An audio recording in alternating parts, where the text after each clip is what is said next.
Middle name is Fola Sade. I do use Sade depending on when and where. Fun facts about me is that I used my middle name up until probably when I was about maybe 20, 21 at college. And at that time, people would say Fola Sade. And I got tired. And I got tired of correcting it. So I said, well, let me use my first name. Well, even the same thing, we still have that pronunciation. So I answered to both quite happily. I do answer to IT Chick. It was a nickname that stuck when I was in tech and I was the only girl there. So the guys would say, oh, the chick on the fifth floor, the chick on the fifth floor. And that's how IT Chick stuck. So it's been a social media nickname for a while. So I'm excited about tonight. And prior to getting into technology, into recruiting, I worked in technology on the infrastructure side for quite a while and saw just about every side of the action there ever was. And then I pivoted into technology recruiting and found out that I liked it. I also seemed to find that it was my calling. In the process of doing that, having been a hiring manager, working tech, hired, recruited and all, I've come to see that there's some things that I would assume that everybody knew, and we don't. One of my passions is definitely making sure that anyone that is underrepresented gets opportunities. I know what it's like if you're a woman in technology. I know what it's like if you are a Black person in technology. I know what it's like when you come from another country. Just all of those things that are sometimes biases, I know what quite a few of them feel like. And one of the things that is a personal thing of mine is if there's something that I can do to change it, I'll do my best. So that's how we ended up in this conversation. So a couple of housekeeping things tonight. We will have a pretty interactive, I'm not going to do a teaching class. I'm not that girl. And for my non-speaking Nigerians, my non-Nigerian speaking people, you might see me flip-flop back where you would see me speak like this. And you might also hear me say, why are you doing like this? So I might flip back and forth, still the same person. But want to make sure that it's something that's available for everyone to understand. We would have our masterclass for about 45 minutes, exchange ideas. I'll put some information out. And then we'll have question and answers. So I believe we would use the chat feature and the Q&A feature to answer questions. And I'm pretty sure there will be some questions that may not get answered. We will do our best to figure out either we'll have a post and we'll answer it or post it up, but we would do our best to answer every question that we can possibly get. Some questions would probably be answered in the course of me talking because I've already worked with the team. They were amazing to give me some of the questions that they've seen people ask and what was on people's minds. So we should proceed. All right, so I'm going to share my screen here. And let's try this.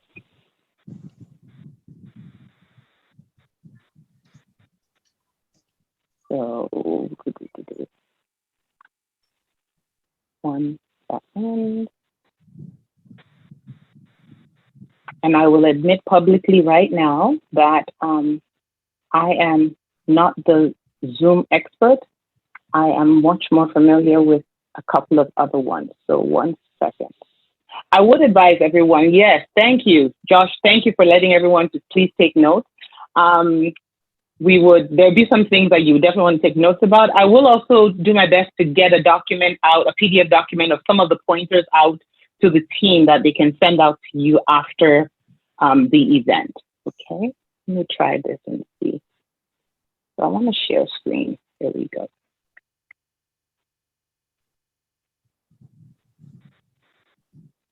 All right, so I'm hoping that you can see my screen. Let me see. Osita, can you see my screen okay?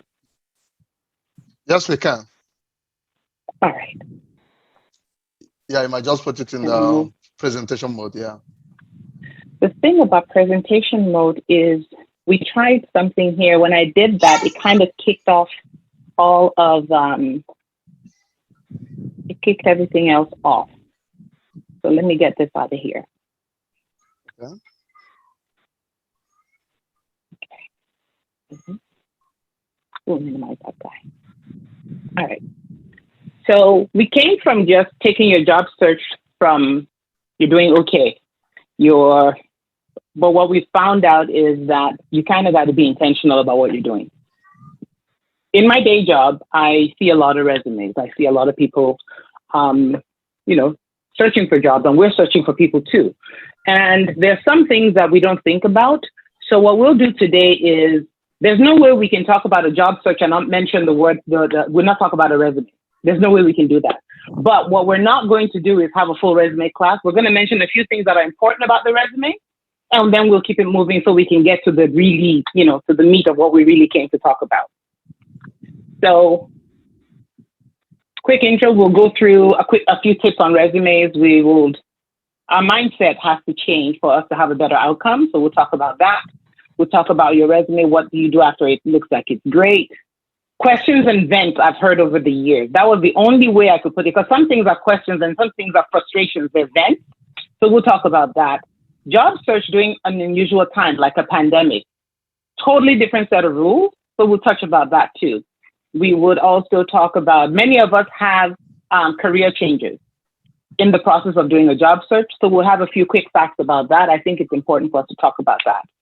And recruiters and hiring managers, what are they really looking for? Now I'm going to switch to my Niger mode. Waiting and defined will be what you're thinking. What are they really looking for? We'll talk about a few of those. It's actually quite simple. How to ace the interview, in person and virtual, because some things apply to both. And there are some things that are specific to the virtual interview. And because of where we are now, we are going to be in a virtual interview mode for quite a while. Then we'll talk about a lot more about virtual interviews. There are a few more things we should need. So depending if we have a lot of time left in those 45 minutes that we're going to chat, we'll probably get to that. So without any further ado, making your resume work hard for you. If there's nothing you remember tonight, I'd like you to please remember this. Your resume is talking for you when you are not in the room. Your resume is speaking about you when you are not in the room. Many of us, we have friends, children, and people that are around us, and we feel so proud when they go somewhere and someone says, "Oh, you represented us so well." Your resume is your representative when you're not in that room to tell the recruiter or the hiring manager about yourself. So you want to make sure it counts. A couple of things about your resume. So we have some quick facts. We're just going to literally run through. I will have this in a document, in a Word format document that we can send out later on. Josh, I'll get that to you at the end of the night. On average, you have about 10 to 20 seconds to catch a recruiter's attention. Okay? So your resume should tell your story about why you are the best fit for the role. Articulate your value digitally, especially nowadays. Portfolios, LinkedIn, anywhere you have any kind of digital footprint, make sure you articulate your value. When you're articulating your value, make sure it is important stuff that we need to know, okay? I actually had a Working Wednesday video about this yesterday. So if you are on LinkedIn, check out that profile. There are a few videos there that might be useful to you in your job search. Your resume, this is a big one. Your resume should be 2 to 4 pages long. Nobody's going to read an epistle or a book, okay? So many other ones that we have, but important to note, hiring managers and recruiters, they care about your experience, your transferable skills, okay? Digital badges, certifications are great, but we really care about what do you do? What are you able to do? And are you teachable? Okay, not everybody is going to know everything. You're not supposed to know everything when you go to a job. If you do know everything, then there's nothing left for you to learn. What's the point at that time? So you should be teachable. How do we know you're teachable? It's not like you can stick it on your chest and say, I'm teachable, but it's through the conversation. It's organic. If you decide to write a cover letter, personalize it. And please put the right person's name on the cover letter. If you want to be safe, you can make it a little generic, but don't send Osita's cover letter to me and I see Osita's name when it comes to my mailbox. Trust me, I've seen that. Okay. So those quick facts, will definitely have them on the sheet for you. Now, the design of your resume is important. Pretty much you're going to have, I'm going to click back here really quick. You have a summary, you have your experience, and you have your education. That's about the beginning and end of your resume, right? So when we go over here, we're going to talk about, I'm sorry, I skipped right ahead. So your summary. Your summary is at the top of your resume. It's the most powerful part of your resume, okay? The first page, put your summary there. And the light bulb there says, list your most valued, relevant skill and accomplishment in the job. So if you're a salesperson, I sold $5 million worth of stuff. I closed X amount of deals. That information should be in your summary.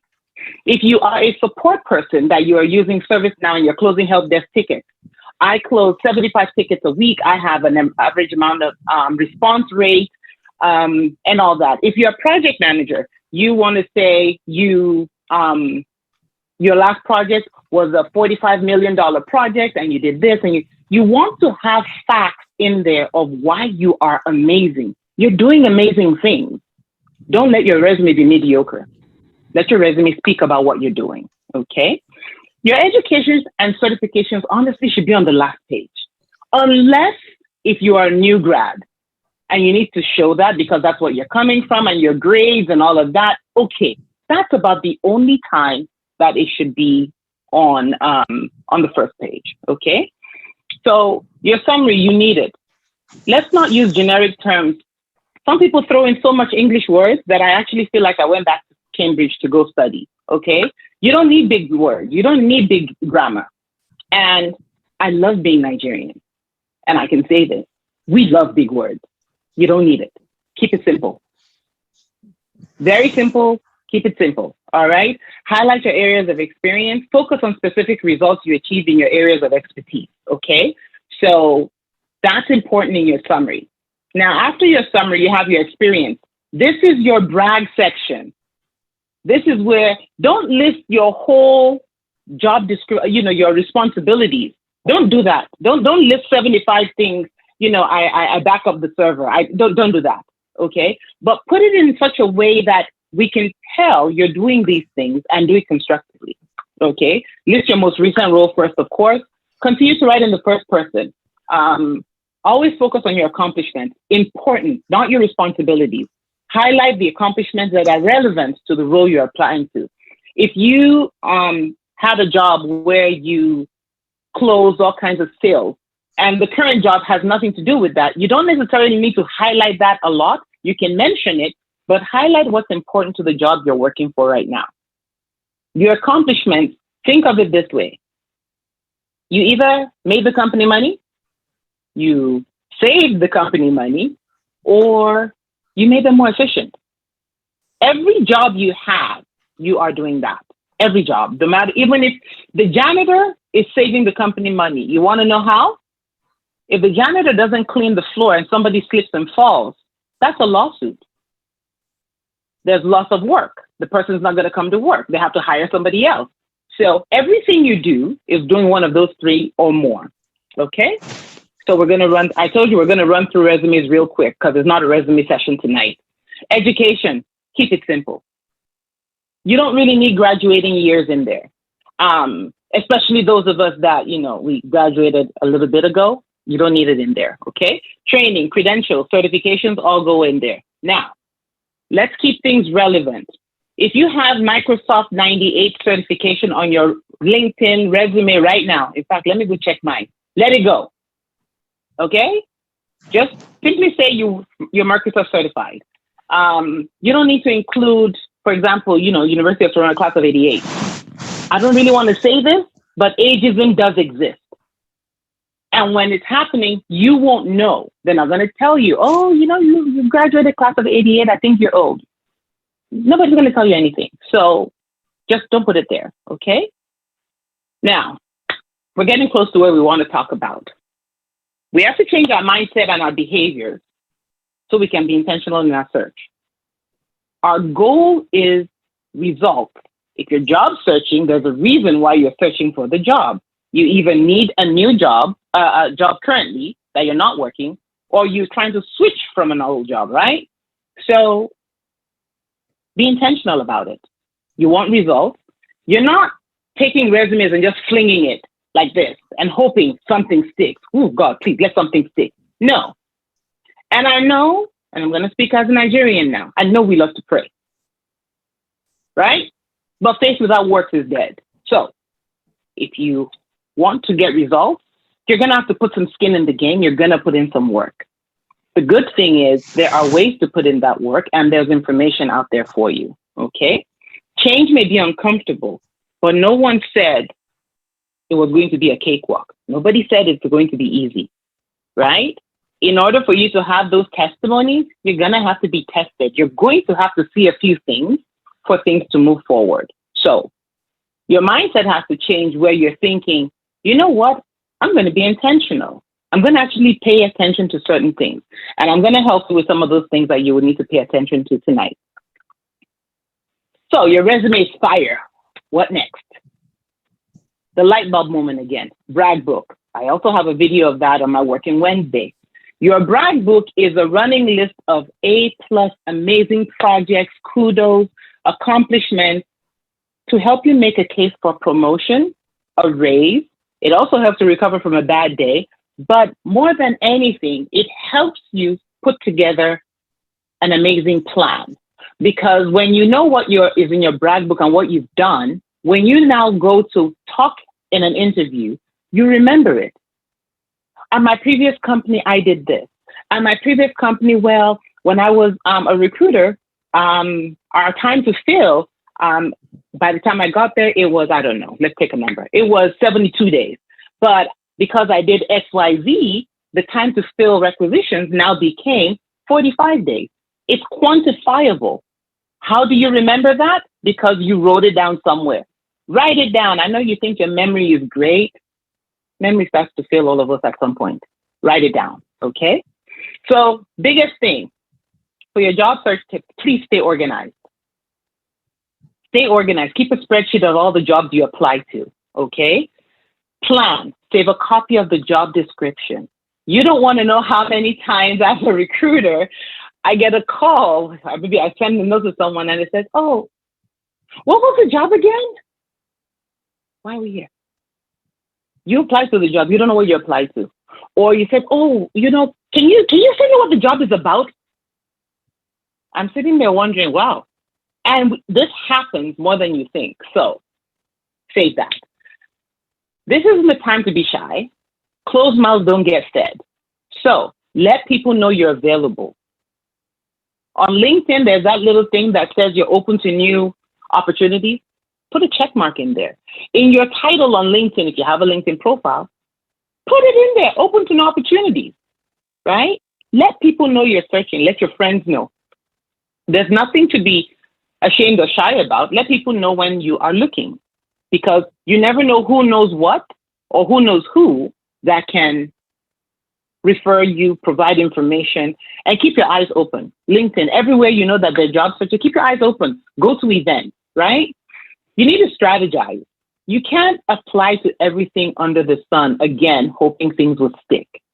If you are looking to work in a certain space with a certain type of skill set, be intentional about it. Look for those in every way possible. We're going to talk about a few things on how it is that you're going to when you're searching for your job. This one, I don't understand, and I'm hoping nobody does this that I know. If you've ever done this on this Zoom call, please don't do it after today. When you're filling out an application and they ask you for your title, please do not put jobless, unemployed, or in between jobs. If you're a developer and you're not working right now, you are still a developer. If you are a project manager and you're unemployed, you are still a project manager. Because guess what? When you're applying to all the ATS systems, it actually has a field that it says title, job title, right? When you put unemployed there, I don't know what you do. So put what you do in there. That'll allow us to know what you do from a quick glance, because we're not going to see resumes first, right? So please don't do that. And unemployed, you're not working. You're unemployed. Okay. But why are you putting that as your title? You're better than that. You do something. So put what your title is in there. LinkedIn is free. Let me repeat that again. LinkedIn is free. use it to speak for you when you're not in the room. Again, your profile must reflect what your resume is. So if you're doing if you have certain types of skill sets, let it be available and visible on your LinkedIn, because we want to make sure that we know what you do. Every recruiter, and most hiring managers, but every recruiter is going to creep you on LinkedIn, guaranteed. If you think we're not going to look, that's a lie. We look every single time. Okay? As soon as we see your name somewhere, where's the first place we go? LinkedIn. LinkedIn is like our own version of TMZ. Okay? We go and look. So please keep your LinkedIn clean and up to date. Now, these are the things that I can't stress enough. Remember when we say, have you ever heard, you got to stay ready to be ready? I'll give you an example. Somebody says, there's a job available. They're going to be hiring at my job, and I'm meeting with the hiring manager tomorrow. Send me a resume because I can talk to the hiring manager for you. Maybe it's his own boss. You say, okay, yeah, sure. And then you take 3 whole days to update your resume. You are so proud of this fantastic document you made, but guess what? He's already had that meeting with the manager, and you can't, there's nothing there for you anymore. You have to stay ready. You have to know what you're looking for. I can't stress it enough. Please stay ready so you don't have to get ready. Always be ready. Okay? Sometimes people would say the job is going to be closing or opening or whatever the case is. Make sure you stay ready. When you go to search for work, if you are let's pick on BAs for now. We're going to pick on a few professions tonight, but for right now, we're picking on BAs. If you're a business analyst, there's so many titles that come across with the skill set a business analyst uses. There's business analyst, there's a business systems analyst. There are some companies that don't even use those titles anymore, right? When you're searching for a job, do you only search by the title? Because if you're searching only by the title, you are actually cheating yourself out of a number of jobs. There are many jobs out there. What you want to do, what are the things you do? Business analyst writes requirements. Why don't you search for jobs that have in the job body, in quotes, writes requirements? If you are a cloud person, search with that too. Search with the things that you know you do. You'd be very surprised at some of the jobs that come up and require the skill sets you already have, but it's not the same title that you think you should be looking for. Times are changing. Many job titles that existed before don't exist anymore. If somebody comes to me right now and says I'm a database administrator, I will literally fall out laughing. Those pretty much don't exist. Not that the skill set doesn't exist, but they've morphed into something else, right? So stay with the times. Not reading a job description to see what it is before applying. I kid you not, I had a security engineer role, and I had somebody that applied that was a security guard. I could tell. He saw security. He didn't read the description. God bless him, or her, I don't know, for applying. But they didn't read the job description. Please look at the job description in detail. And while you're looking at it, make sure that you actually fit what you're applying for. Okay?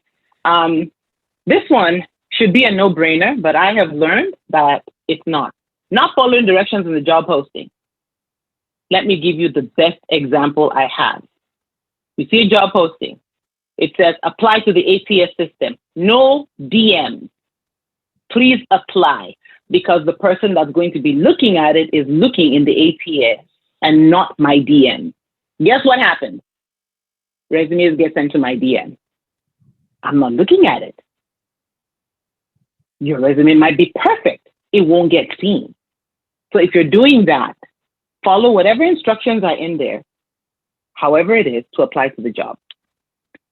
We don't need to have perfectly perfect resumes, okay? No. And I won't discount a resume because maybe somebody has a typo here. No, that's not a big deal. Now, if you are a communication specialist and you have typos in your resume, I will judge you. Because you are supposed to be a communications expert, you cannot have typos left and right on your resume. One, maybe two. But when you have excessive grammatical errors and typos, it becomes hard to read your resume. Then I'm going to be wondering, okay, and then if I take it to a hiring manager, do you know what they're going to look at me as? Like, why did you bring this here? You could be great. It doesn't have to be perfect, but get somebody else to take a look at it. Do you know that most companies have customizable job alerts?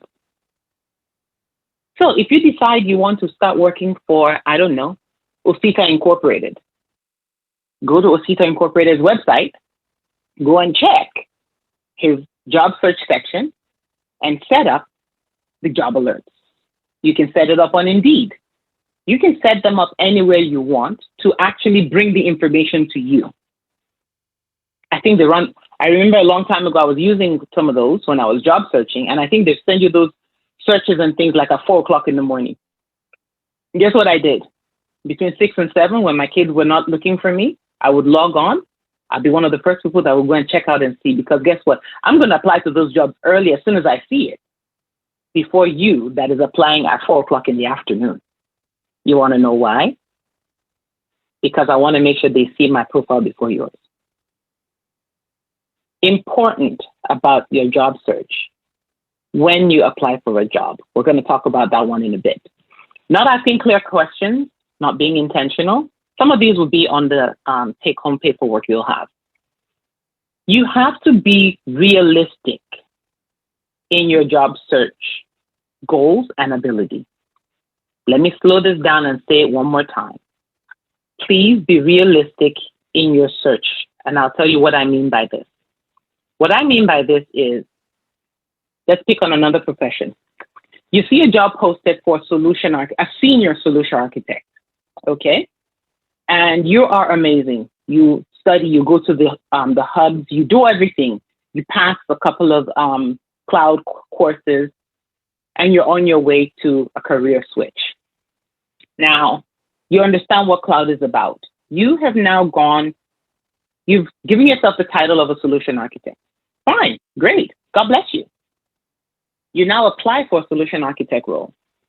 You didn't read the job description that says that senior solution architect role you're applying for is someone that used to be a developer, became a team lead, and is a senior solution architect that is actually the one driving the entire way things are done. And you keep on applying to those jobs and you don't get a call back. We'll talk about why you're not getting that call back. But I need you to please look at the jobs you're applying to. Read it carefully. Make sure it matches with what you know. It's okay to want to step up, but you have to be realistic. Know what you know and know what you don't know. Not preparing for the interviews properly. That one, we could probably talk about that all day long. So we'll catch some of that. It will probably be in the notes you have in case we don't have enough time to go over that. Okay. You have to stay within with the trends in job market. Right now, for the last couple of years, the most important job, not most important, but the most sought after job, the number one job in North America was a data scientist, right? Well, pandemic happened, everything went digital. Guess what's the number one job right now? It is a front-end developer, number one. Number two, full stack developer. The data scientist is number 3 right now. It's still holding tight, but it's number 3. You need to be aware of what's going on around you. You can't be heads down like this and just be doing your work and studying. I remember somebody said, Google is your friend. Not Google, but he said Google is your friend. Use it.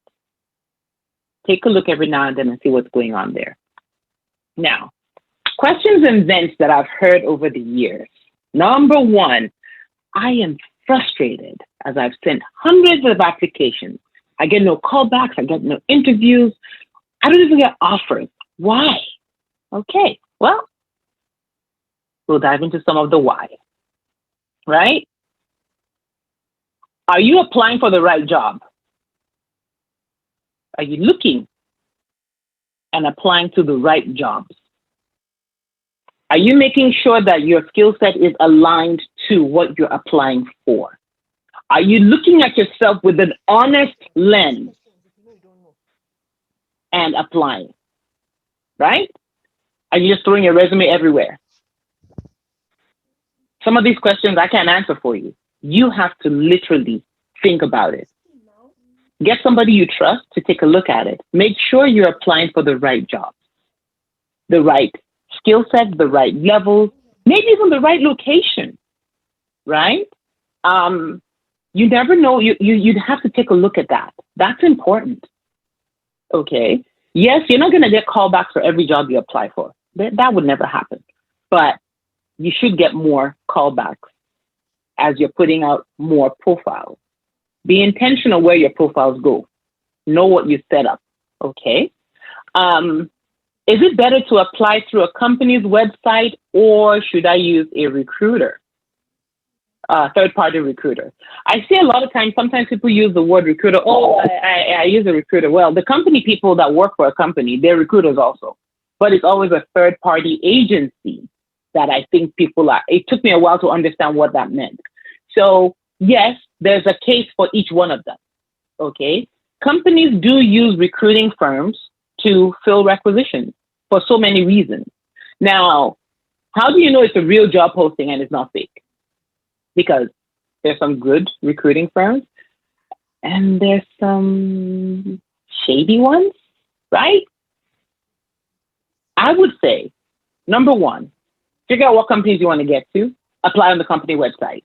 Or most companies have their jobs posted on LinkedIn that you can click on the LinkedIn link. Like if you search for them on LinkedIn, you can apply there.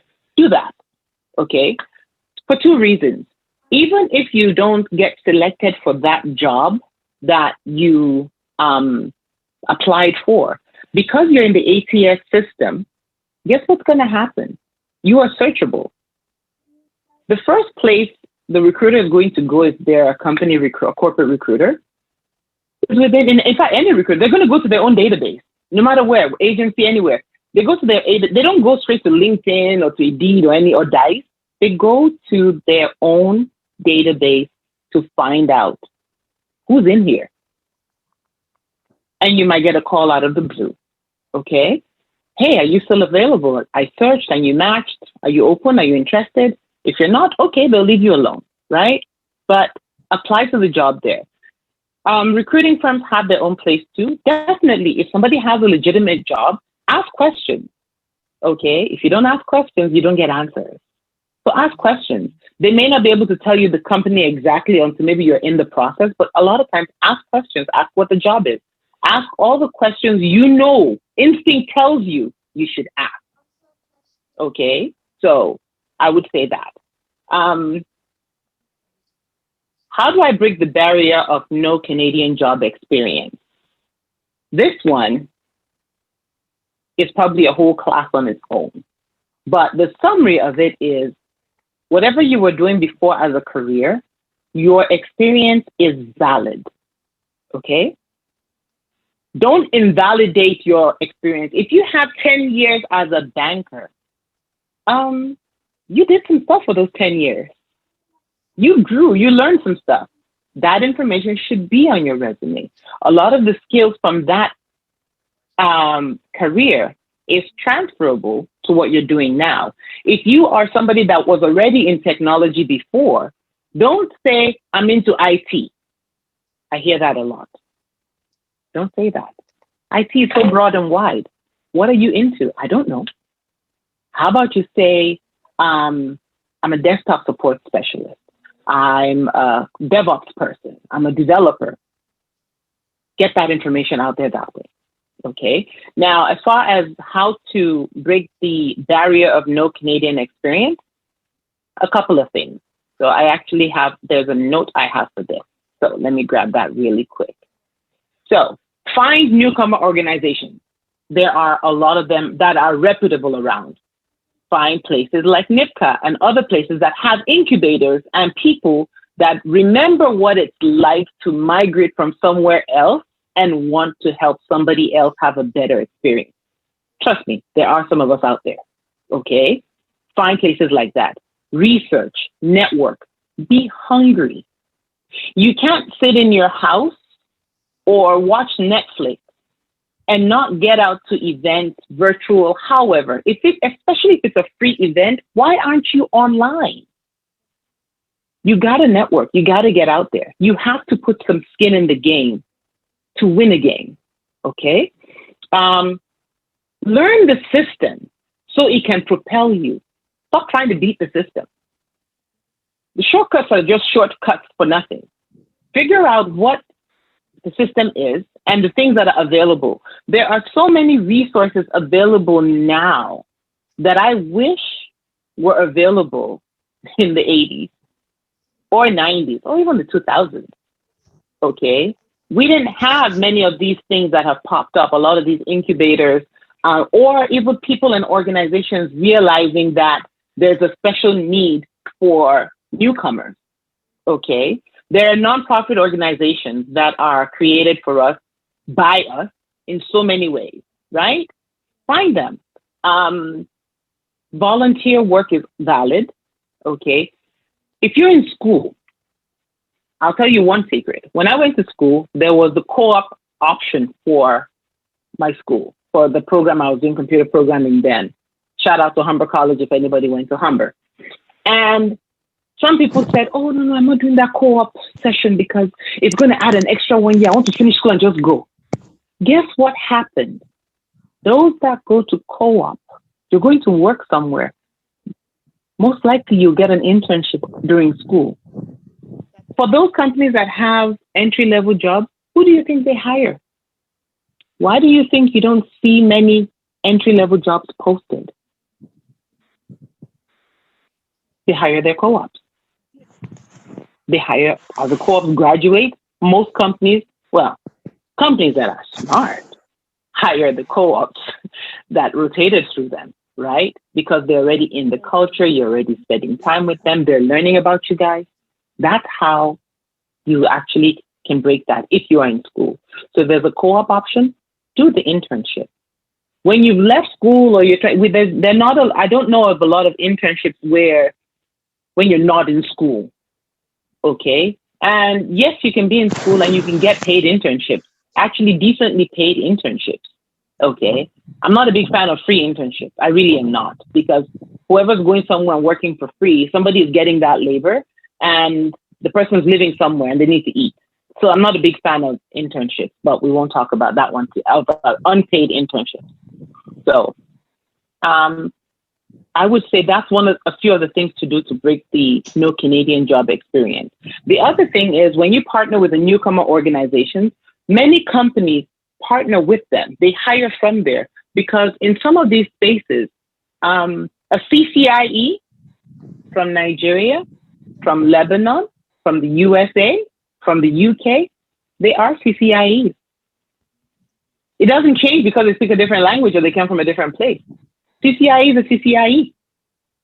So if I'm looking for a CCIE for our networking team, and I'm at a newcomer event, and I see somebody that, and I know, because I know what a CCIE is, not just the written, but you actually pass and you're full, and you're looking for a job, and there's a job opening, I would happily have you talk to a hiring manager because your experience is valid.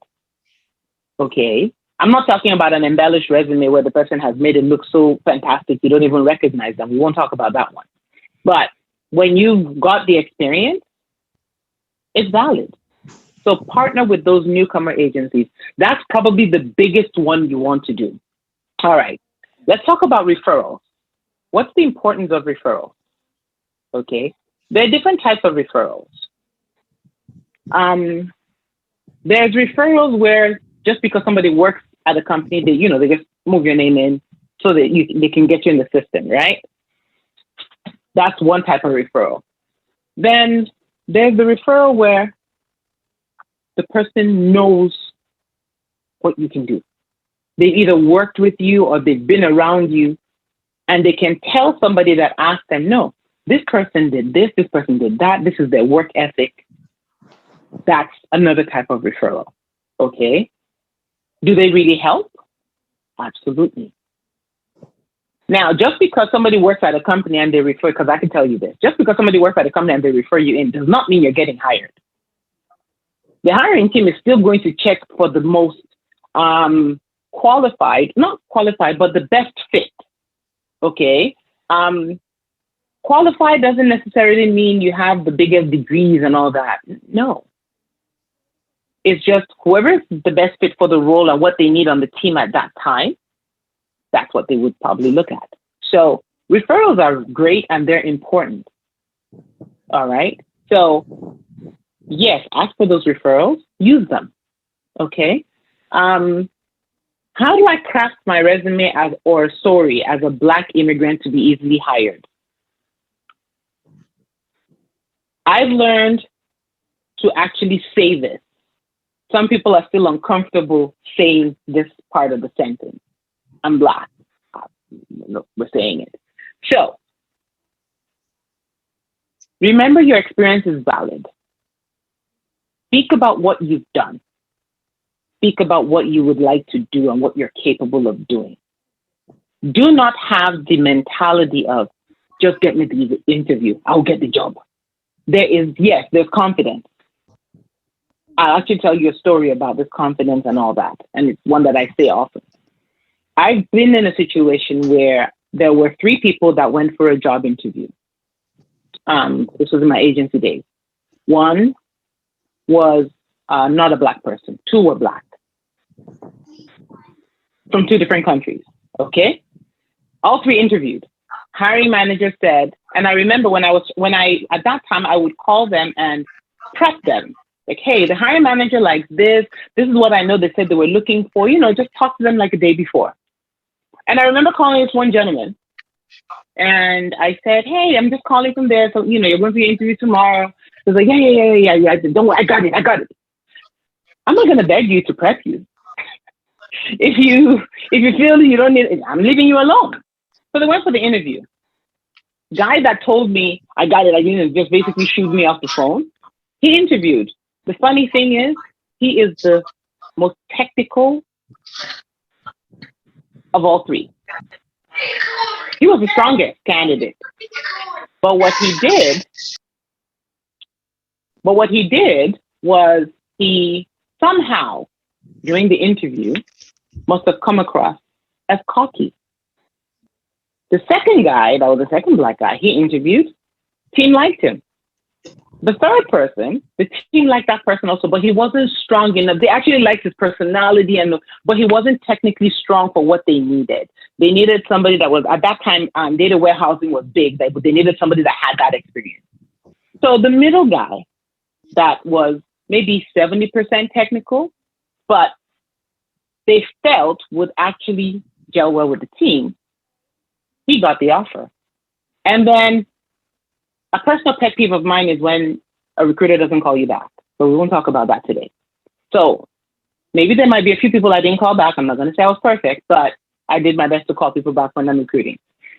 And this gentleman, I called him to say, hey, well, they made an offer. It was somebody else that interviewed with you and all that. And he immediately got upset with me. He says, well, yeah, they just didn't like Black people. At that point, I was tired. And I told him, they like Black people. They just didn't like you. You came across as cocky. The person that got hired was a Black person. So what's your next excuse? I don't know where this guy is now. I don't know who he is, but I figured, you know what? Let me help this person and tell this person a few truths. So when you're going out to interviews, be confident. Confidence is important. But don't go to the side of being cocky. It can easily be seen. It's really important, okay? Your interviewing panel will know. Make sure you don't do that. Don't change things too much to the point that you don't recognize yourself, okay? Job posting deadline. This one is a big one. So what are job posting deadlines and how do they affect my job search? Some people will say, I usually wait to find more information, send a DM, an email, book a coffee chat. Is this good or bad? The recruiter part of me is like, that is not good. And let me tell you why. We're going to use an example. We would say, we're going to call 2 people. We'll call one Kemi and we'll call the other person Paul. So Kemi finds out that there's a job let's use John. Kemi finds out that there's a job and she applied on day one. The day the job posting came out, she saw it, she applied. John saw that job posting. John said, oh, you know what? My friend works there. I'm going to tell my friend to introduce me to the hiring manager, and then I'm going to find out about the job, and then I'll apply to the job later. John didn't apply till day 23. Guess what happens in a lot of cases, especially in a hot market like we're in right now? Job gets posted day one. They do not wait until the job closes on day, I don't know, maybe day 155. They don't wait for that. As soon as it posts and there are people in that look like they're qualified, they review. And if there's people there that look good, guess what's going to happen? They're going to start interviewing.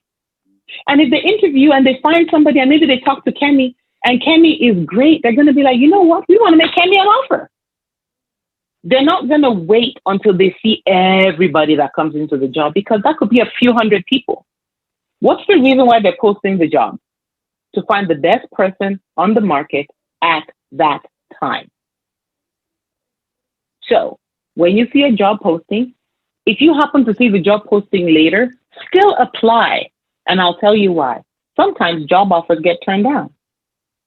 If the job has been up and somebody applies to it and they made an offer and the person had a counter offer, which I never advise people to take, but maybe they had a competing offer, right?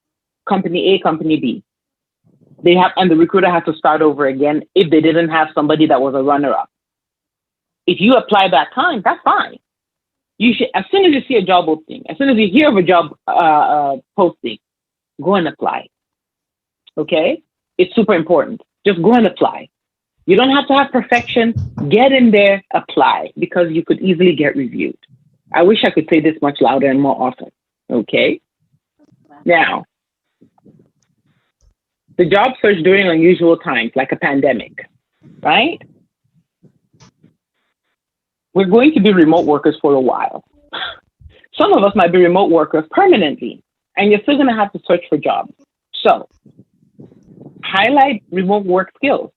Have you used any collaboration tools? There's so many of them that are springing up right now. Okay. I'll give you an example.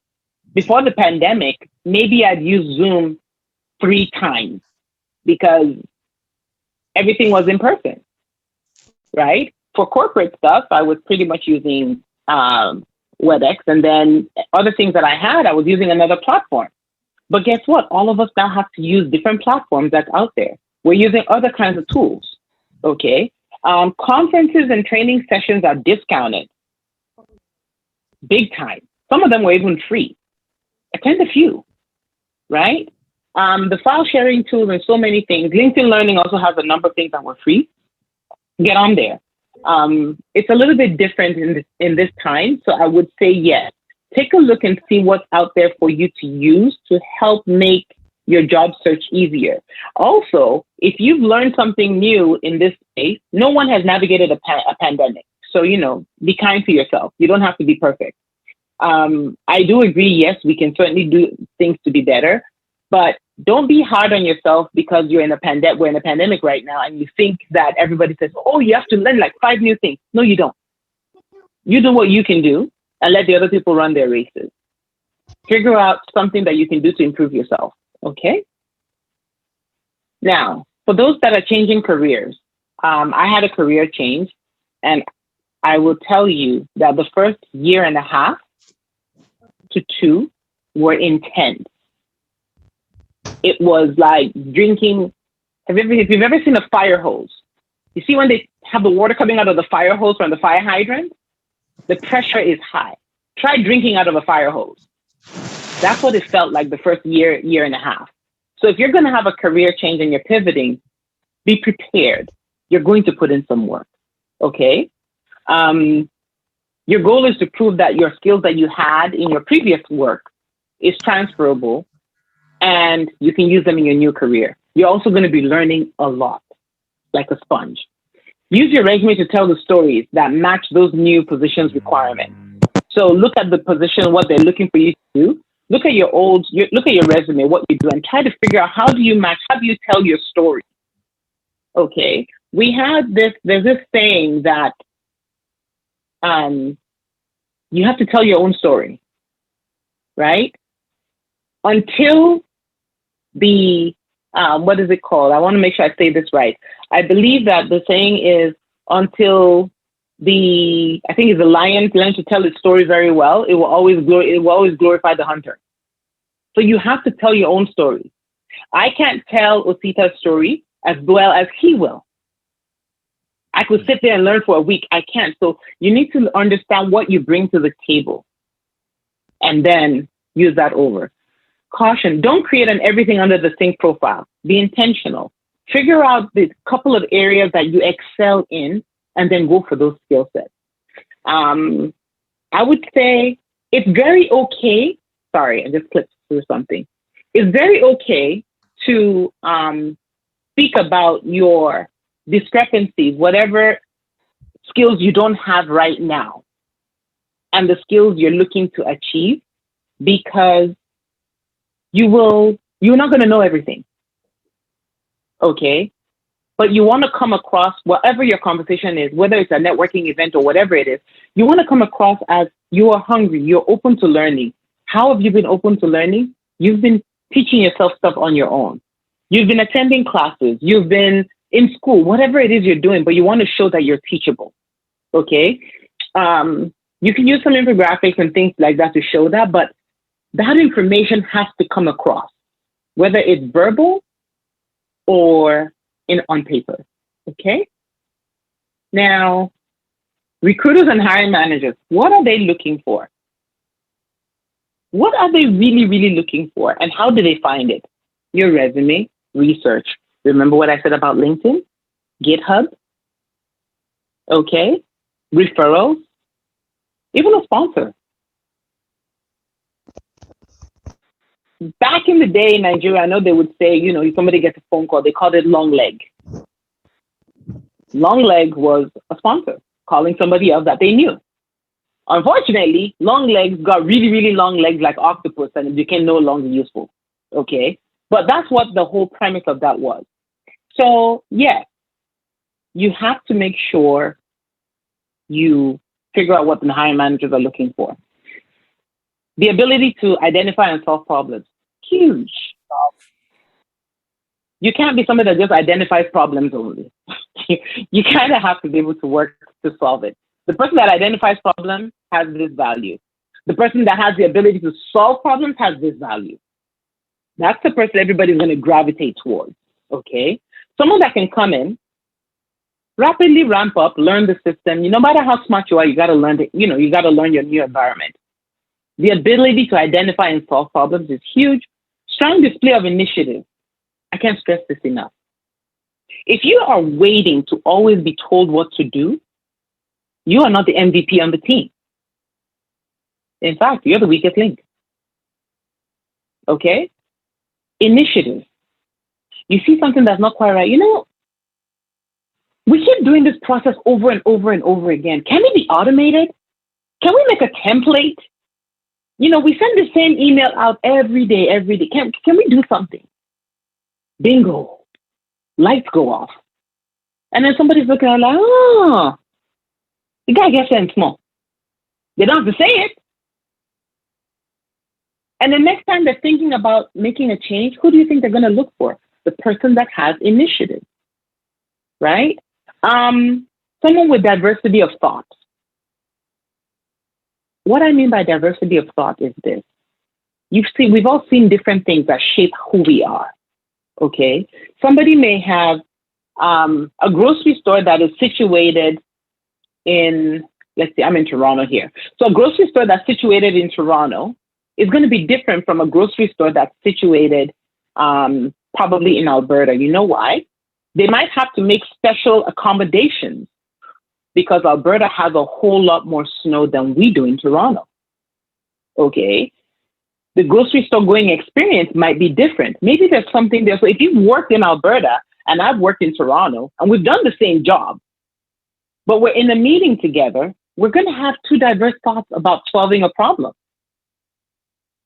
Alberta might need to have somebody that is an employee that drives the big snow blowing thing and gets the snow off the ground. Meanwhile, in Toronto, they might have somebody manually shoveling because maybe it's not the same amount of snow.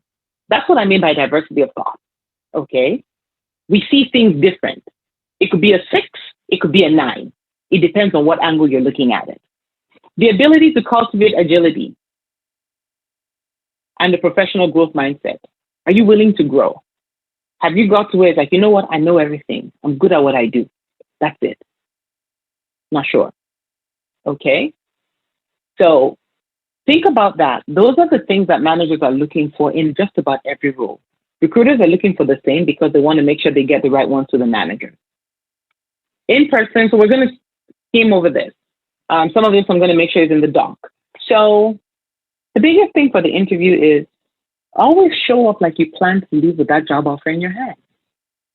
Be confident. Make sure you know what you know. It's okay to admit what you don't know. Okay? It's very okay to admit what you don't know. What you do is you have them understand, I don't know that, but I'm resourceful.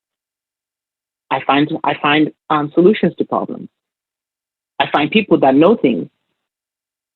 I figure it out, right? You don't have to know everything. Nobody does. Practice. I can't say this enough. For those that are basketball fans, they will remember back in the day when Allen Iverson had that rant and it says, we're talking about practice. Practice. You have to have a plan for tricky questions. You got to practice. Okay? This question, tell me about yourself.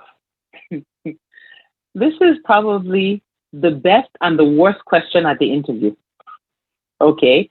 I actually don't ask this. I clarify what I'm trying to get you to tell me. Okay? Because when they say, tell me about yourself, trust me, they don't want to know that, oh, I like Game of Thrones and, on the weekend I went, no, that's not what they're asking for. And they're not asking for a 15-minute speech either. Keep it short, keep it simple. 30-second video elevator. We used to say elevator pitch, but now it's a video pitch. 30 seconds. Make sure it's exciting. What about you would make them want to know more? Okay? So think about it. However that reflects in you, record yourself saying it. Then watch yourself. I guarantee you, you're going to be like, ooh. And you will do better. That's why I said practice. The other question that almost sometimes gives me a headache, why are you interested in the job? Why are you interested in this company? Please, don't say, your company is so great and it's been my dream to work for your company. Don't do that. You're not telling them anything. You need to know why you are looking for a new job. You know what? I went to an interview at Osita Incorporated, and he asked me, okay, why are you looking for a new job? He asked me, why do you want to work for my company? I want to work for your company because I read your core values and it resonates with me. I want to work for your company because you're at the forefront of technology and I'd like to be able to learn and grow myself. I want to work, whatever it is, have something that's, I don't want to use the word tangible, but do better. Okay? Don't say, and do your research. Somebody came into a company, I can't remember what it was, I was watching something. She came into a company and I just want to work for your company because I love the dresses your company makes. Guess what? That company didn't make dresses. And they told her, we don't make dresses. Oops. So do your research, okay? And yes, we're going to talk about practice one more time. Get a trusted friend or mentor and practice. Record yourself, watch and improve, okay? Your goal is to appear like, now we're no longer in in-person interviews. So you know how that body interaction where they can read your body language? It's hard to do that on a camera. You want to make sure you show up that you're emotive. You don't want to sit like this. That's not how you want to sit in an interview, okay? So be at ease, figure out the things that work. Now, a couple of things. These virtual interviews, technology will make or break your interview, okay? This ha- this happened to me. I usually have I usually have my laptop plugged in at all times. My laptop gives me a warning when I get to 20%. Somehow I missed that warning. I was getting onto a live event. I got on, I signed in, I said hello. Guess what happened? My laptop died. Hey, me, a whole me, laptop died. Well, know how? You got to do what you got to do. So I'm plugging in. I'm plugging it in. I'm hurrying up. I'm connecting. I send a text message to the people on there that, I'll be right back on. And I admitted publicly, guys, I was power. I don't know how I did it. I thought it was plugged in. It wasn't. So guess what I've done ever since then? Tonight that I'm talking, I'm using my phone. My phone is plugged into the charger. My laptop is plugged into the charger. So technology will make or break you. Your internet. If you know this, it's spotty in the basement and you're using your cell phone, go somewhere else. Yes, you can do an interview in your car. It's perfectly fine. If the reception is better in your car, go do it in your car. Test the link that you're using for your WebEx or Zoom or whatever it is. Make sure it works. Have an alternate way to get a hold of them. When my laptop died and I went poof, black screen in public, at least I had the person's number to send a text message really quick to say I'll be back on. Get an alternative way to get a hold of them. There are a couple of other ones. Please, I know it's a pandemic, but show up dressed in a polished look. You don't have to wear a suit and tie, but show up dressed. If it's an interview, no t-shirt. Put on at least a polo shirt, a collared shirt. Women, whatever clothes you wear that works for you, you don't have to be dressed up. You don't have to wear fancy clothes. Most times, I'll admit, and I say this often, especially working at home, I will work at home in sweatpants. I'm sitting in sweatpants right now. I have a t-shirt on. I might even have a dress shirt, but I'll sit in sweatpants or pajama bottoms. That's fine. Now, if you know you need to get up and do whatever it is, okay, you might want to not wear pajama bottoms, okay? But check your sound, remove clutter and distractions. And I'm sitting on a swivel chair. In an interview, I had somebody doing this. Okay? It was very dizzying. If you know that you're somebody that fidgets, which some of us are, figure out ways to do that. Okay? You can even sit on a whoopee cushion if you need to, but figure out ways to mitigate that. Okay?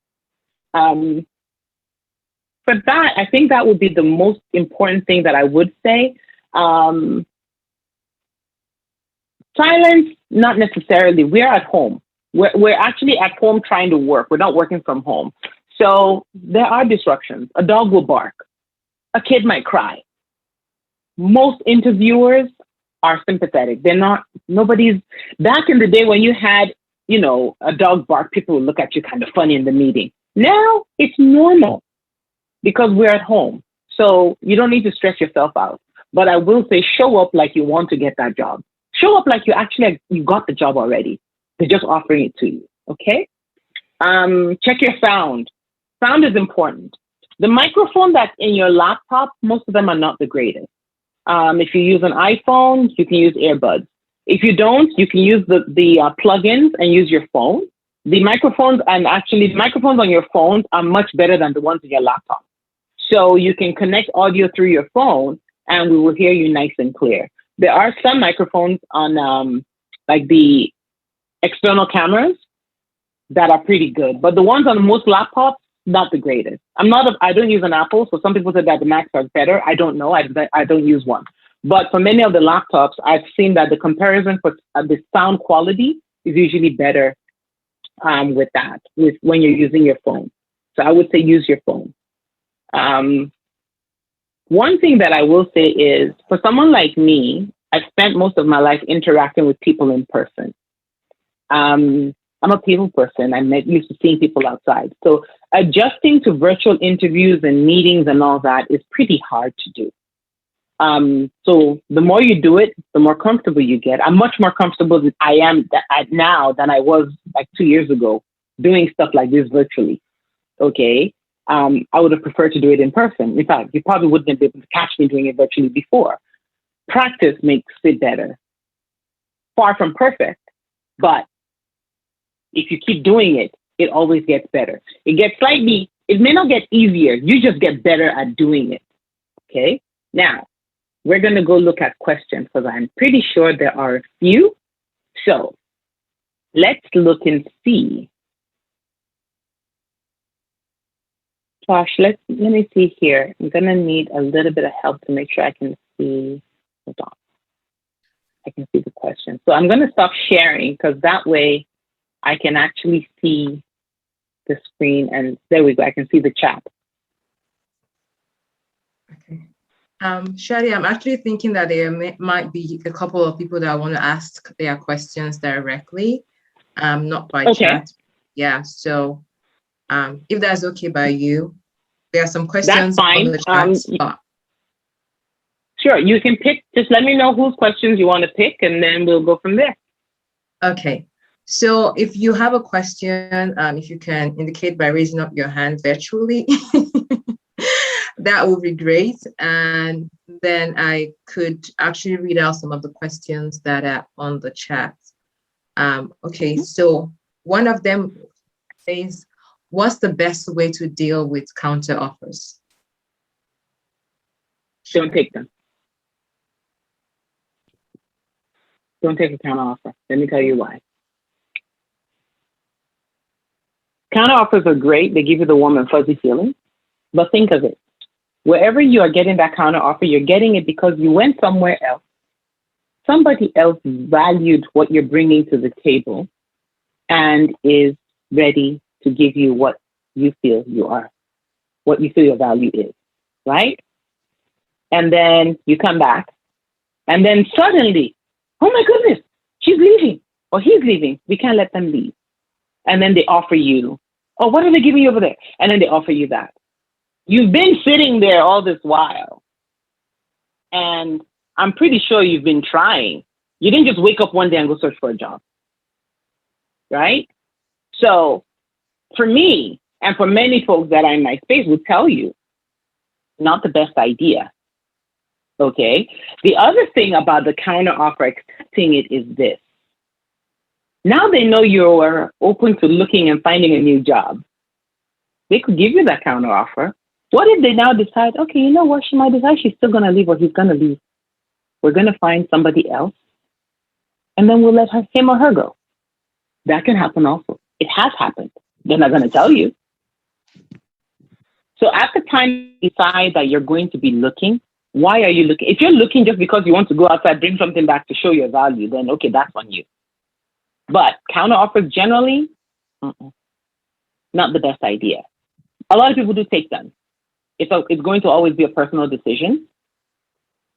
I don't. And most people I know don't either. Okay. Thanks. I actually didn't know that, so I'm actually learning. Okay, so another question on the chat is, how do you handle a salary offer that's below your expectation? And I think, Adijat, we actually need to bring you back again because I have questions about negotiation and negotiating your salary. So if you can just tell us quickly, how do you handle like an offer that is far below your expectation? I would say this. First of all, are your expectations realistic? Ask yourself that. Do your research. Not the, I think I should be paid this, because I've heard that, right? Now, I don't believe in people being underpaid, okay? If it's below, find out, is it a total package? Is it, since I'm not reading, is it a total package? Is it just base? When you're talking, when somebody comes to you with a salary, please always do this. Ask them, is this base? Is this total package? Is this base plus bonus or any other part of it? Because one company A, right, may have a base salary of $150,000 and they don't have any bonuses. They don't have any midterms and all that, right? Company B may have a base salary of 125, But then they have a bonus that's 25% or 20%. And then maybe they have money that they put into retirement for you and a whole other thing. So ask questions. If you are in a profession that the average salary for the skill set you have is about $100,000, okay, so it probably goes a little over. In that case, if somebody's coming and saying, oh, you, especially newcomers, you know, we're going to give you $75,000. No, you shouldn't be severely underpaid. Now, if you're about to be homeless and your people are hungry, you do what you need to do, okay? Let's be realistic on that. But I will say, no, you should ask. Talk about it. Negotiations is not always about money. Negotiations could be about working 3 days a week from home. Negotiation could be about getting more vacation time. If you have family that's out of the country, 2 week vacation is nothing. It could be getting an extra week of vacation. Every part of what you need for that job, work-life balance, is part of negotiation. If you're in support and you don't want to do on-call on the weekends, it's a part of negotiation. So it's not only always about money. Money is critical, but know what is being paid. Know what your own skill set is. Just because somebody else is getting $100,000 doing something does not necessarily mean that your skill set in that same space translates into the same thing. So it's a mix of the two, but you should definitely talk about it. I don't believe in taking, sometimes I don't also think you always have to take the first offer. Sometimes there's some situations where the person that is hiring, and there've been, you simply just go for the max because nobody has time for that $3,000, $2,000 going back and forth because you got to go to get approvals each time. So in some cases, some of us will just go straight for the max. So find out. Shadi, just a quick follow-up question to that one. Just a quick one. So how do you respond to the question about what are you currently earning, especially if you're a new immigrant to Canada, or maybe you accepted a role that is severely underpaid? Let me help you out with something. In, I think, about 30 states in the US, it's actually legal to ask that question. Canada, I don't think we're fully there yet, but many of us have stopped asking what you are earning. We ask you, what are you looking to earn in your next job? What are your expectations? Do you have a type of salary range that you're looking for? Now, the reason why people ask for a range, I don't like ranges. And I say this often. The range of, let's say, 80,000 to 110,000. The hiring manager is like, 80, 85, okay. The person coming is like, oh, 109, 109,999. That's what they're going to get, right? So you right there, you have a problem. So salary ranges are a challenge. But the reason why somebody would ask for a salary range is so that people don't waste each other's time. If I know that there is no way possible compensation is ever going to allow me to ask for a package of $175,000, and this person wants to make 190, why am I wasting their time putting them through interviews? Why am I wasting the team's time putting them through interviews? So there's a reason why some things are asked, but again, sometimes we're dealing with human beings, and some folks are special. Let's just put it that way. So they're trying to use that to kind of like lowball people. So you can answer, if you're not from here and you answer that question, it's like, I'm looking at the market rates and looking at skill sets. What does your company offer? Do you have a budget for this? Because you don't necessarily have to really answer. I would say my expectations in my next role are, okay, that's what I would say. That's what I would advise my own people to say, right? My expectations in my next role are. And expectations are fluid. So you have to be realistic in your expectations. Okay, thank you. That's actually very, very helpful. We have a couple of hands up. So Sure. I can start with Abiola. If you're ready, you can unmute and then ask your question. If you can show a face too, that will actually be great. Thank you so much, but I'm not presentable at the moment. Apologies for that. We're always presenting. No worries. Glad to have you here. Yeah, and thanks for everything you've said. I picked up a couple of things. So I have three quick questions. Very short. What's your take on change of name on the resume, especially for Nigerians like us? I've had situations where, I mean, for different reasons, people have said it could be racism. People have said it's because they can't pronounce our names and stuff like that. So what's your take on that? That's one. Then secondly, like you did mention that for some job, right, different organizations have different job titles. For example, as a BA, like you mentioned earlier, so there are different variants of BA.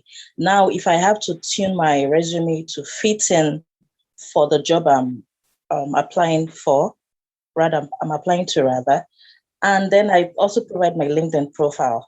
Meanwhile, what I have on my LinkedIn is standard, is static, it is what is there. So how do, I mean, as a recruiter or hiring manager, how do you see it?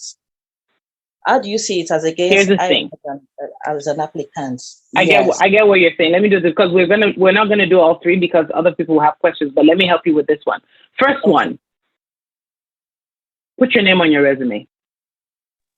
Okay. Now, if you put let me see, Toluwalashe, right? You know, a name that's hard to pronounce. I get it. Most people would use the short form of their name. That's fine. In some cases, we're dealing with human beings at the end of the day in the recruiting business and the hiring business. Okay. However, many other names of other nationalities are pronounced properly. Okay. Put your name on your resume. LinkedIn has a feature now that it allows you to phonetically say your name. Let people know what your name is. If there's an easy form of your name, it's fine. Some people that are Abiola would use Abi, right? I used Folashade when I was going to school. And I use Adijat now that I'm working. No, I don't go by Adi. I go by Adijat Akinsipe. I'm okay if you don't know how to pronounce it. Most people ask you how to pronounce your name now. I would say put your name on it. Unfortunately, there are some people that when they see foreign names, they just bypass it completely. That's a whole different discussion. That's not for today, but I would say put your name on your resume. Second thing, we're not saying tailor your resume to all the jobs you're finding. What we're saying is many jobs have the skill set that you already have in your resume that you can apply to. The titles are just different. You don't have to change the title of your resume to match the job, that every job you're going to. You don't have to. But what you do remains constant. If you change your title for every job, right? Most of us, we don't look at the actual job title. We're looking at when you put that job title, we're looking at what you say you did in that job. That's the first thing we're looking at, especially that page 1. We're looking at the summary of what you did. So it's not as much tailoring your resume to each job. It's actually recognizing those jobs that are out there, work backwards, that fit your own resume. That's the key to it. All right, next question. Thank you for that one. Thank you. Thanks. We have one question in the chat. We have a lot of questions in the chat. I'm just going to take one. So it's asking about switching to a team lead role in another company, even though you're not currently working in that capacity in your current company. How do you navigate that? Okay, so you're doing something right now. You want to go to another company, and you want to be a team lead in the new company. Am I asking that correct? Okay. Now there are a couple of things in your current role. What have you done or changed that makes you team lead material? Have you done anything as of now that you've understood? Because just because you've worked in a particular job for 5 or 7 years does not make you a leader. Okay. Have you done anything? Have you taken on extra responsibilities? Yes, you can go somewhere else and be a team lead. You absolutely can. Sometimes, in some cases, you actually would have to go to move up. You sometimes have to leave the company you're in.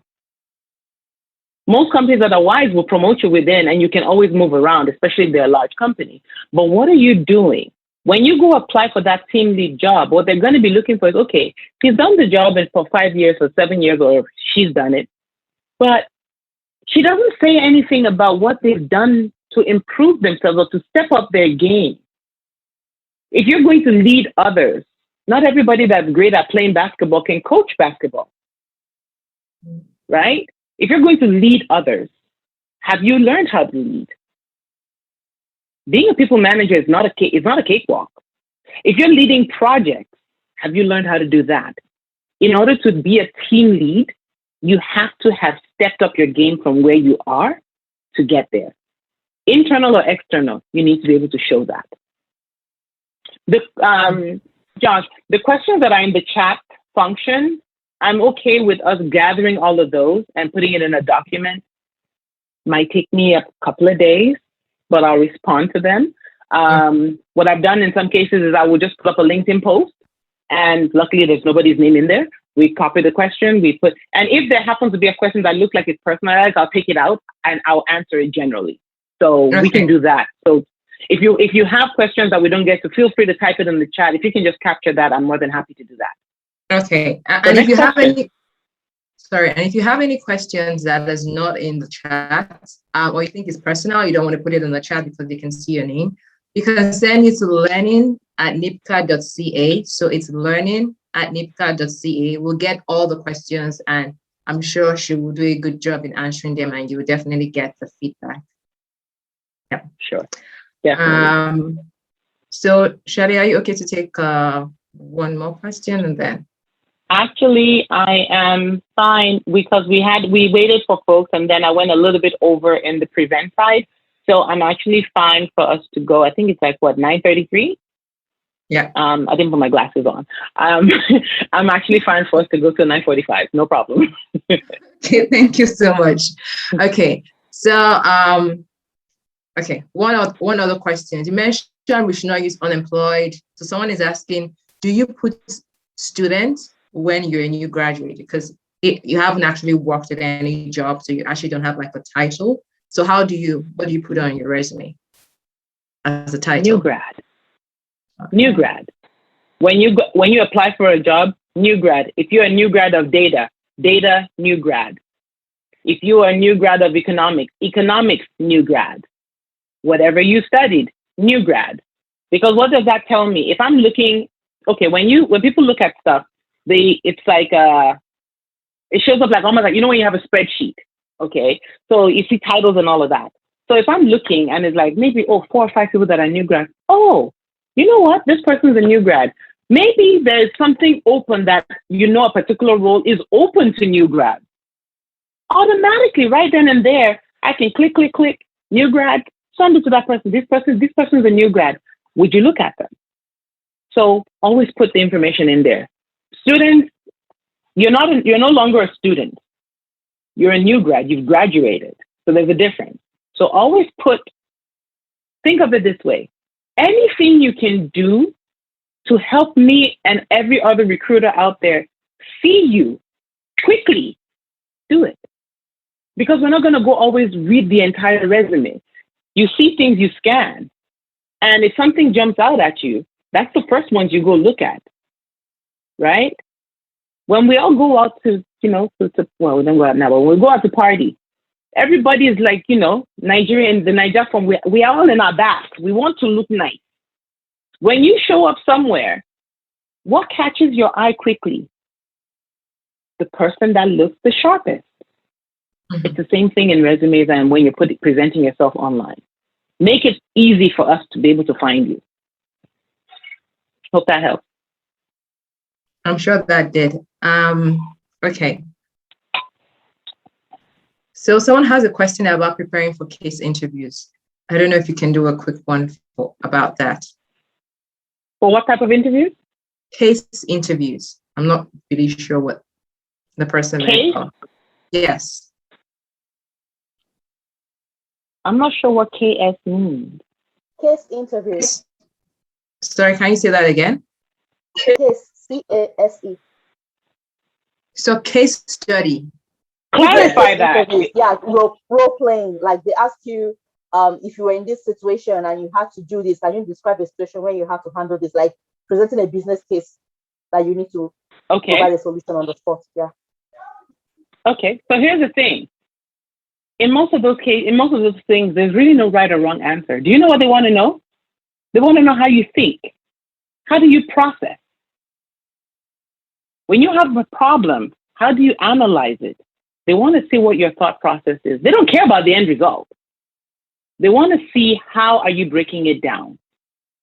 So if you are in a profession where that is something that is there, because for example, if I'm interviewing a recruiter, I'm going to want to find out from them, well, how do you manage when you're looking for something and suddenly the hiring manager pivots and says, you know, that's not what I want anymore. I want this now.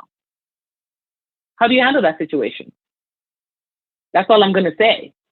What I want to do is I want to find out from the person if they're going to say, oh, well, I don't know. You know, I want to see how do they think. You say you're a quick thinker, right? You put that on your resume. So guess what? This is how quick thinking is. So that's what they want to find out. There's no right or wrong way. They just want to see what the process is of what you're thinking and how you analyze and solve problems. Okay. Can we have Emeka? That's the last one. I know there are still questions in the chat. We are going to get those questions across to Adijat. So Emeka, if you can unmute yourself and please have just one question. Don't have three. Yeah, I had 4 questions, but I'll ask one question. Sorry. So I expect to see some of the remaining ones in the chat. Yeah. Thank you, Adijat, for doing justice to this topic today. It's been really informative and educative. So my question is, I just want to find out when like recruiters or companies say, okay, we did not select you for this position. We will keep your resume for maybe 6 months in case something else comes up. Do they actually keep the resume? Just curious. You're in the database. Yes, it's kept. When you apply, you're applying into a database or tracking system. It's actually there. So are they going? It's not in their mailboxes, but most companies have an ATS. So yes, it is there. And think of it this way. We're building a team. We're building a product, right? We are hiring maybe 3 product managers. And then all of a sudden the product is amazing and we decide, you know what, we're going to expand and we need to get 5 more product managers. What do you think the recruiter is going to go do first thing? Recruiter is going straight back into the database. The last time I had product managers, there were actually some good people, but we'd already hired. Guess what they're going to go do? They're going to go search. If they're smart, they're going to go look for the people that maybe they chatted with and were not hired, not because they weren't good enough, but because they could only hire one. You go check those guys out or girls out first and say, hey, are you open to opportunities? So yes, they do check. Some do check. I mean, maybe some don't. They just say that to get you off the phone. But at the same time, if a recruiter reaches out to you and actually tells you that, you know, or you have a conversation with them, you most likely are. Okay, thank you very much. Oh, wow. You're welcome. Thank you so much, Sade. In all honesty, this session was really packed. I'm going to say what my takeaway was from the session, and it'd be great if everyone else can just write 1 or 2 things that they took away from the session. My takeaway is when you see the job posting, don't wait, just apply. First in. Yeah, so just be the first in. So be ready so that once you see the job that you feel like you want, you just apply. So if you can write in the chat what your takeaway is, we can learn from each other. At this time, I just want to say thank you so much. It was awesome. There was a lot of learning. That's just one of the takeaways, but the nuggets were so much. I am going to hand over to Usita, and he's going to talk briefly about NIPCA. And then we're going to close. Talk briefly about NIPCA. NIPCA is already a household name, so there's nothing much to talk about NIPCA. I think, thank you so very much. We really appreciate you. You were quite, set in terms of the communication, right? You were just saying it the way it is. And that is one of the things that is very, very important, especially when talking about job start strategies. There's no mincing words, right? Yeah, it's just to say the way it is really, and it's for the good of the community, because when we know these hard truths, that helps everyone, especially if you have been applying and you are not getting calls for interviews. Possibly you can begin to refine your strategies, right? It has been an informative session, no doubt about it. So many people with questions, some raising up their hands. And, just like Josh have mentioned, just send to learning@nipca.ca, and, the team will collect those questions and pass across to IT chick, and she will do justice to those questions. Because of time, right? We got to go. Thank you so very much, IT chick. We really appreciate you tonight. It's been an incredible session. We really appreciate it. Thank you so very much. So can we all, appreciate her? Let's appreciate our speaker. You can do that from the chat, from the chat, however you want to do that. You want to unmute your speaker, however you want to do that. Let's appreciate her tonight. Thank you, Very Daddy. That's much. funny. Thank you so Thank you much. very much. Thank you very Thank much. you. Toast for you. Yeah. So That's yeah. funny. That I actually understand. And, Happy to be here. yeah, one thing again, trust me about her, is the fact that she has been, she's very passionate about what she does, right? And she has been very, very helpful, whenever I reach out to her, she's very open, trying to give, great advice. On LinkedIn, she's always there. Everyone is there sharing insight and tips. Follow her on LinkedIn, and also, do well to apply whenever you see those jobs.